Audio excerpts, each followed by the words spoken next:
নমস্কার। Lost and rare রেসিপিজে আজ থেকে শুরু করছি ঠাকুরবাড়ির রান্না নিয়ে আমাদের দ্বিতীয় সিরিজ।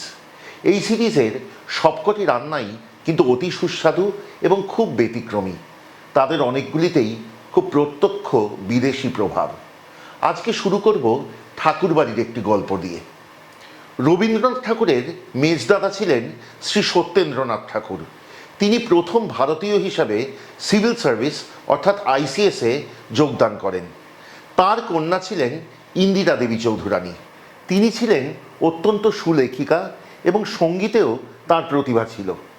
কাকা রবীন্দ্রনাথ ঠাকুরের খুব কাছের মানুষ হওয়ার কারণে তিনি রবীন্দ্রনাথ ঠাকুরের বেশ কিছু গানে সুরও দিয়েছেন।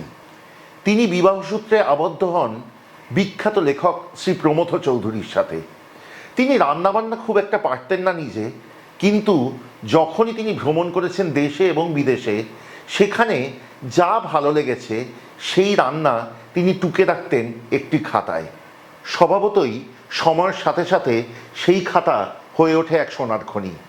পূর্ণিমা ঠাকুর লিখিত ঠাকুরবাড়ির রান্নাবান্না বলে যে বইটি আছে, সেই বইতে কিন্তু বহু রান্না ওই খাতাটির থেকে নেওয়া। রবীন্দ্রনাথ ঠাকুর যখন বাল্মীকি প্রতিভা মঞ্চস্থ করেন, তখন সেই নৃত্যনাট্যে লক্ষ্মীর ভূমিকা পালন করেছিলেন এই ইন্দিরা দেবী চৌধুরানী। কি আশ্চর্য সমাপতন! কারণ সেখানে কমলা অর্থাৎ লক্ষ্মী বলছেন, কেন গো আপন মনে ভ্রমিছ বনে বনে, সলিল দুনয়নে কিসের দুঃখে, কমলা দিতেছি আসি রতন রাশি রাশি, ফুটুক তবে হাসি মলিন মুখে। আশ্চর্য লাগে এই কারণ যখন আজকে আমরা নিজেদের ঐতিহ্য ভুলে, নিজেদের শিকড় ভুলে সত্যিই যেন বনে বনে ঘুরে বেড়াচ্ছি, তখন লক্ষ্মীরূপে তিনি এসে তার রতনরাজি অর্থাৎ এই সব রান্নাবান্নার ভাণ্ডার, এই ঐতিহ্যের ভাণ্ডার আমাদের সামনে তাঁর সেই হারানো খাতার মাধ্যমে উজাড় করে দিচ্ছেন। আরও একটি আশ্চর্যের ব্যাপার হচ্ছে, বাল্মীকি প্রতিভায় বাল্মীকির ভূমিকা পালন করেছিলেন স্বয়ং রবীন্দ্রনাথ ঠাকুর। সেই নাটকে বাল্মীকি কিন্তু দেবী কমলাকে সরিয়ে নিজের জীবনে বরণ করে নিচ্ছেন বাগদেবীকে অর্থাৎ সরস্বতীকে। তেমনি বুঝি আজও আমাদের জীবনে সময় এসছে কেবলমাত্র বহিরাঙ্গ, কেবলমাত্র চাকচিক্য সম্পদের পিছনে না ছুটে নিজের ঐতিহ্য, নিজের শিকড়কে খুঁজে বার করবার। আজ শিখব ঠাকুরবাড়ির একটি অনবদ্য রান্না, আমাদের ঐতিহ্য, মাছের সস কারি। চলুন শিখি।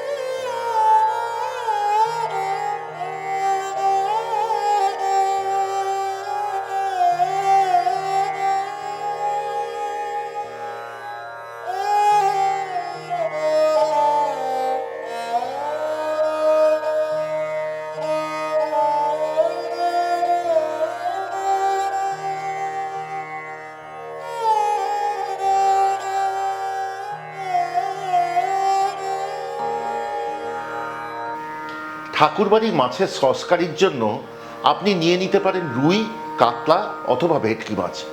আজকে আমি নিয়েছি আমার অতি প্রিয় ছোট ভেটকি, তাই দিয়ে তৈরি করব ঠাকুরবাড়ির সস কারি। এই রান্নার প্রথমেই পরপর করে নেব তিনটি কাজ। একসাথে হালকা হাতে ছেঁচে নিন গোটা 3 এলাচ, গোটা 4-5 লবঙ্গ এবং 1.5 ইঞ্চি পরিমাণ দারচিনি।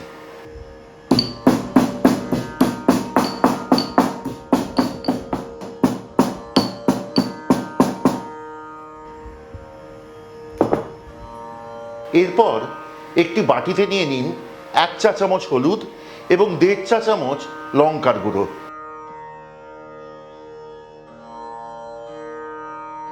একটু জলে গুলে রেখে দিন।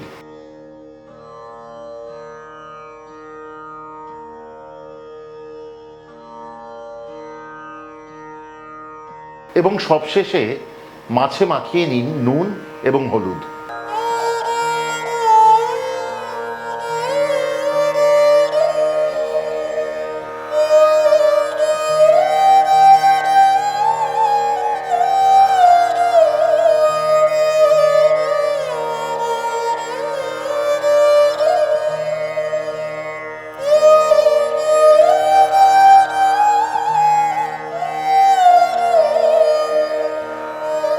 এবার কড়াই আঁচে বসান,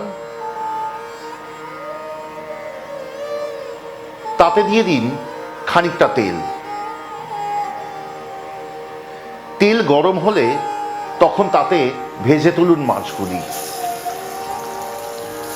খেয়াল রাখবেন মাছ যেন খুব কড়া ভাজা না হয়।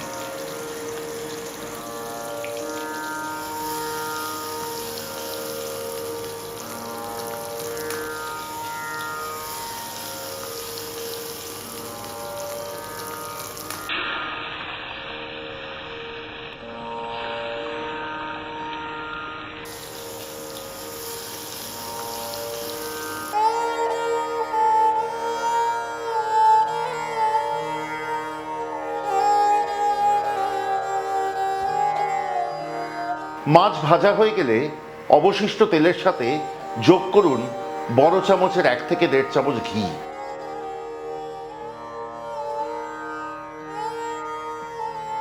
তেল ও ঘি গরম হলে এবার তাতে ফোড়ন দিন গোটা 2 থেকে 3 তেজপাতা এবং আগে থেকে ছেঁচে রাখা গরম মশলা।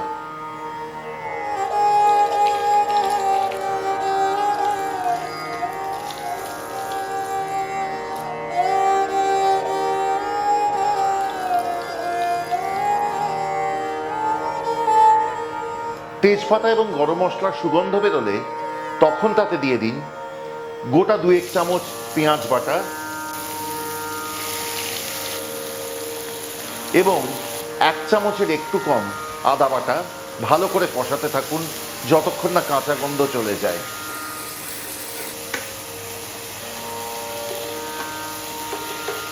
এবার তাতে যোগ করুন আগে থেকে গুলে রাখা হলুদ এবং লঙ্কা। কষান ততক্ষণ যতক্ষণ না মশলা পুরোপুরি কষে তেল ভেসে ওঠে।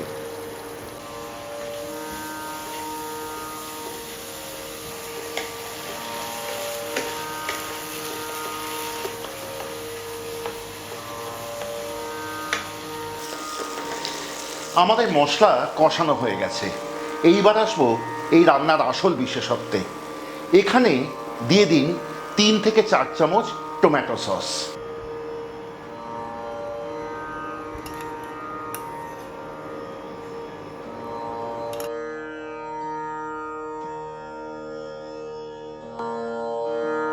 টমেটো সস দেবার পর ভালো করে মিশিয়ে কষিয়ে নিন রান্নাটি।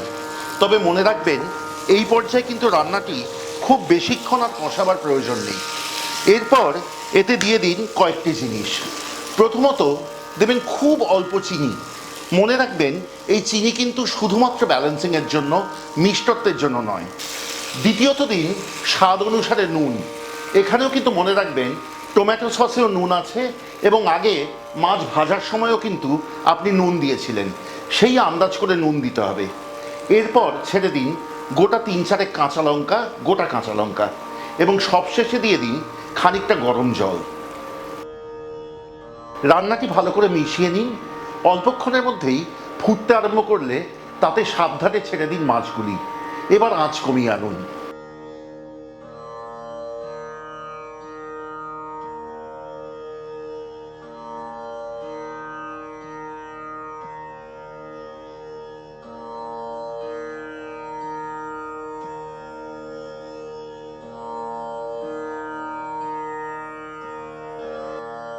যতক্ষণে রান্নাটি হচ্ছে আপনাদের কাছে অনুরোধ রইল, কেমন লাগলো আজকের রান্নাটি আমাদের কমেন্টে লিখে জানান।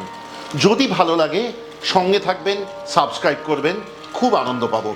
এবং বেল আইকনটি টিপে দিলে সমস্ত রান্নার নোটিফিকেশন সবচেয়ে আগে পৌঁছে যাবে আপনাদের কাছে।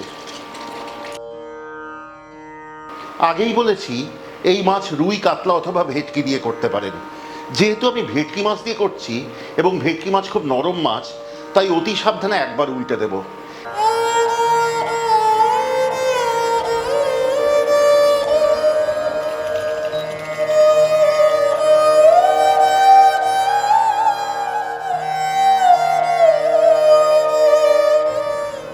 এই রান্না পরিবেশন করুন গরম ভাতের সাথে।